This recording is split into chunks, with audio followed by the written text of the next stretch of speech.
আসসালামু আলাইকুম বন্ধুরা, সম্পদ কিভাবে অর্জন করবেন, কিভাবে সঞ্চয় বাড়াবেন, কিভাবে বিনিয়োগ পোর্টফোলিও সাজাবেন, এগুলো নিয়ে অনেক আলোচনা করা হয়েছে। আজকে আমি একটা সুন্দর টপিক নিয়ে আলাপ করব, সেটা হচ্ছে সম্পদ হারানোর বা সম্পদ হানির 5টা কারণ আছে। এই 5টি কারণ নিয়ে আমি একটু বিস্তারিত আলোচনা করব। আমার সাথে থাকেন এবং আমাদের চ্যানেলটিকে ফলো করুন। এরকম ইম্পর্টেন্ট ভিডিও আপনার জীবনকে উন্নত করতে সহায়তা করবে। চলুন জেনে নেই যে সম্পদ হানির 5টি বড় কারণ কি। 5টি বড় কারণের মধ্যে সবচেয়ে বড় কারণ হচ্ছে অপরিকল্পিত ব্যয়। তার মানে আপনি আপনার আয়ের হিসাব রাখেন না, কোথায় কোন খাতে কত ব্যয় করছেন আপনি জানেন না। তার মানে পুরো প্রসেসটাই অপরিকল্পিত।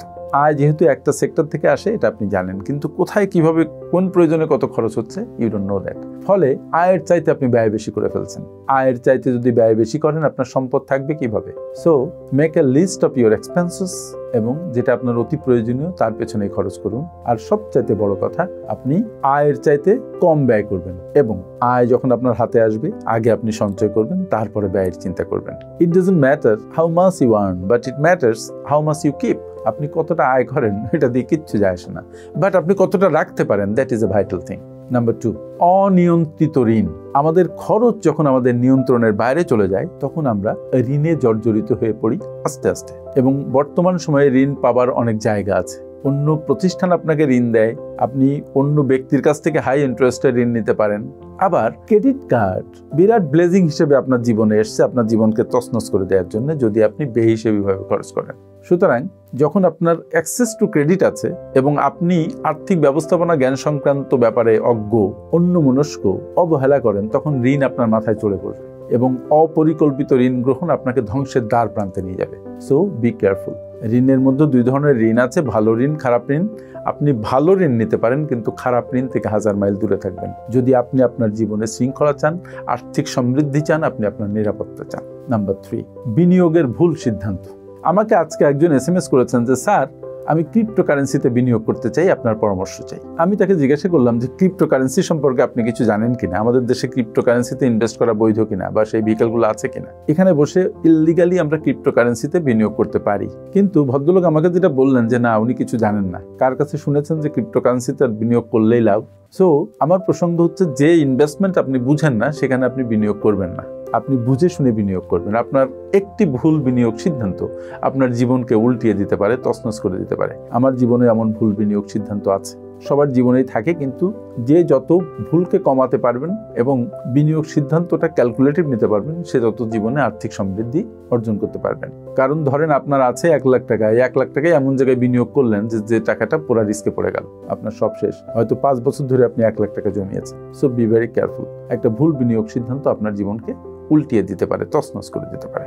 নাম্বার 4, অপ্রত্যাশিত ঘটনা। আমাদের জীবনে যত আমরা ক্যালকুলেটিভ হই না কেন, যতই সচেতন হই না কেন, আমাদের অপ্রত্যাশিত ঘটনা ঘটার সম্ভাবনা থাকেই। Uncertainty is a must. এটা জীবনে কখনো কখনো কোনো সময়ে ঘটবে, এটা 20% মিনিমাম সম্ভাবনা থাকে।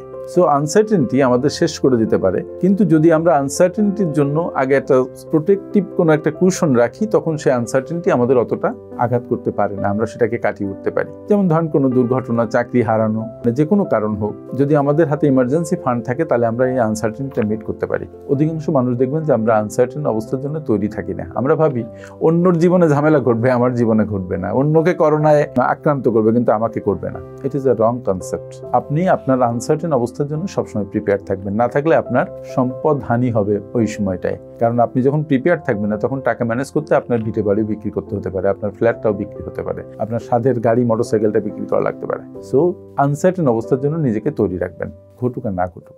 আর নাম্বার 5, অনৈতিক কাজ। অনেকেই অর্থ উপার্জনের জন্য অনৈতিক কাজে জড়িয়ে পড়েন।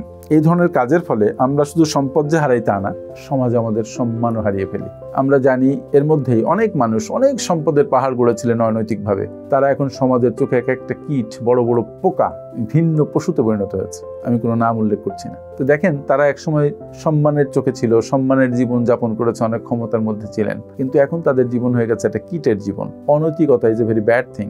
অনৈতিকভাবে সম্পদ অর্জন করলে, যখন অর্জন করছেন তখন অনেক টাকা, অনেক ক্ষমতা, অনেক লোকজন আপনার চারপাশে থাকতে পারে, কিন্তু একটা সময় আলটিমেটলি এটার পরিণাম খুবই খারাপ, খুবই ভয়াবহ, বিশেষত যে ব্যক্তি অন্যায়ভাবে টাকা আর্ন করছে তার জীবনে। So be careful. তাহলে এই যে 5টি কারণ আমি বললাম, তাহলে এখান থেকে বের হওয়ার পথ কি? প্রথম পথ হচ্ছে আপনি বাজেট তৈরি করুন। বাজেট তৈরি করে সেই বাজেটকে ফলো করুন। দ্বিতীয় যে কাজটা করা দরকার সেটা হচ্ছে আপনি ঋণ পরিশোধে যত্নশীল হন।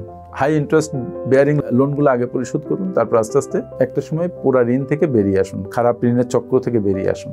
নাম্বার 3, বিনিয়োগের আগে গবেষণা করুন। If you don't understand the investment strategy, you learn it first, then go for investment.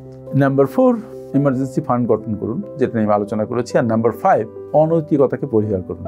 অনৈতিকভাবে earn করা থেকে নিজেকে দূরে রাখুন। কি দরকার? কয়দিনের জীবন, try to earn in a legal way. পরিশ্রম করুন, আর্ন করুন, চলুন, মরে গেলে আপনার সম্মান থাকবে। সম্পদ হারানো একটা বড় সমস্যা, কিন্তু আমরা যদি সতর্ক থাকি এবং সঠিক পদক্ষেপ নেই তাহলে আমরা এই সমস্যা অনেকটা এড়াতে পারি। আশা করি এই ভিডিও আপনাকে হেল্প করবে। তবে এখানে আরেকটা বাড়তি আমি কয়েকটা কথা বলে দিই যেটা আপনার কাজে লাগতে পারে। সেটা হচ্ছে যে আপনি যদি না বুঝেন তাহলে বিনিয়োগ যারা বিশেষজ্ঞ আছেন তাদের পরামর্শ নেন। আপনি একটা লাইফ ইন্স্যুরেন্স করতে পারেন, that can help you to protect you in your bad days. আরেকটা কাজ করুন, নিয়মিত আপনি আপনার ব্যাংক হিসাবগুলো পরীক্ষা করুন। আর সর্বশেষ কথা, কোথায় কি খরচ করছেন আর্থিক ব্যাপারটা, আর্থিক বিবরণীটা প্রত্যেকদিন লিখে রাখুন। এটা আপনার ফিনান্সিয়াল অবস্থার উন্নতিতে আপনাকে দুর্দান্তভাবে হেল্প করবে। আমার সাথে এতক্ষণ থাকার জন্য অনেক অনেক ধন্যবাদ। আপনারা যারা বিশ্বমানের project profile, company profile, project feasibility, market survey, business and marketing plan এবং ওয়েবসাইট তৈরি করতে চান, তারা আজই যোগাযোগ করুন আমাদের সাথে। Finpower Leadership International, a finance and business consulting farm.